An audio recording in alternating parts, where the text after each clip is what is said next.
We see there's two great poets here tonight. Hey, he's one of them. No, there's two great features, but there are many great poets. Absolutely. Oh, God, I hate being around word people. What can I say? Word people. Oh. Thank you, Lee. I love being accurate. So we have two great features and a room full of really great poets. Amen, brother. Okay. The odd thing about poets and what I dearly love about my poetry friends is the way their minds work. They just, the barriers of time, space, and all of that don't matter. But as you notice, they're real picky about the words they use. It's like every word is a little baby to them. But what I like about is time. So it seems to me when I read poetry way back in the old school, and anybody that knows me knows I love old school poetry. So we're going to go back, but it turns out that Shakespeare really understood an awful lot about the condition, the human condition. A couple of dear friends that I just met, but we've become lifelong buddies because, hey, we poets know no barriers in time. Shelley and Shay back there, a couple of newlyweds. Now, what's really cool, when you have hair like ours, you know, where we kind of lost our black, when you've just been together for a couple of years, you feel like newlyweds. So harken back a couple of years.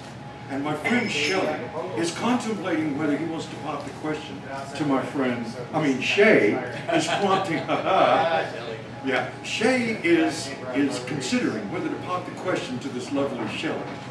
Now he's known her, he thinks she's really pretty and she's sweet and she's got a great voice. But how do you ask yourself that question? Well, Shakespeare, one of his characters, had the same dilemma, and this is the way I imagine it happened. You look at the glass, your mirror, and you talk to yourself about things. And this is what he said. This is for you two newlyweds.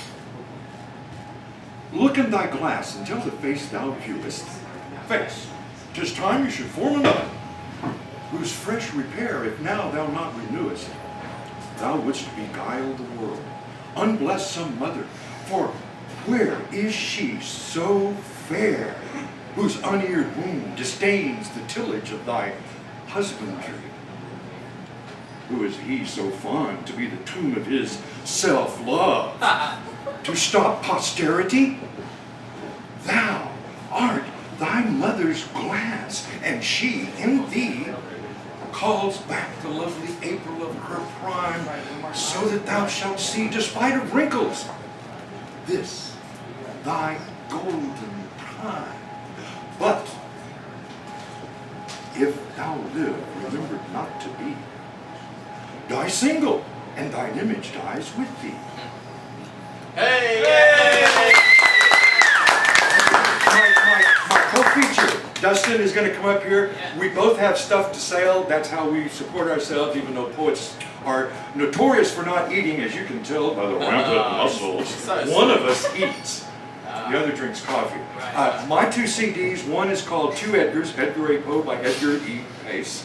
He's been like a ghost. The other is A Passionate Poet, a bohemian poet in the 21st century, which has got music, technical, classical kind of poetry goes techno. So, with that, Dustin.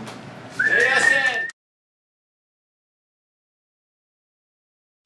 Two different kinds of writers, or two different kinds of feature tonight, kind of all thrown into one.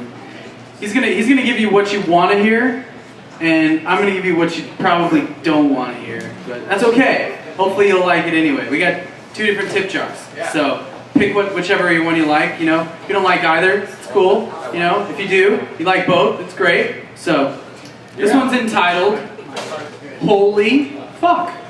Holy fuck. It's very simple. Free sample with proof of identification. Beautiful people. Craigslist scams and not $1 to my name. Why is this happening to me? What is happening to me? Random thoughts. I just need some help.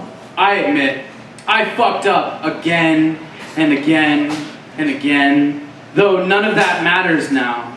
Is God some sort of glue that holds all of your life's problems together? Caught up in the tapestry, our infidelity lets us seem like the bad guy, seem like a failure at 20 years old. No job, no God, No money, no honey. I know what you're thinking, or I don't. But I could care less either way. Unfamiliar faces and voices. Are we all born to fail?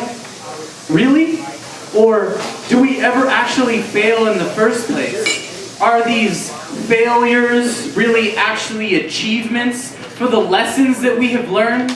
The addictions that we've broken? The hateful and regretted words we've spoken? Are these things more relevant than the quote, God is dead, or God is non-existent, or Allah, Jesus, Buddha, Benjamin fucking Franklin? God is evil. God is your worthless dollar. No longer a follower, or a leader, or a wimp, or a dictator. I really don't know who the fuck I am, but I am someone. And damn the notion that each and every one of you aren't someone too. Every single one of you are unique, just like everyone else. There's nothing more to say. Oh yeah, fuck.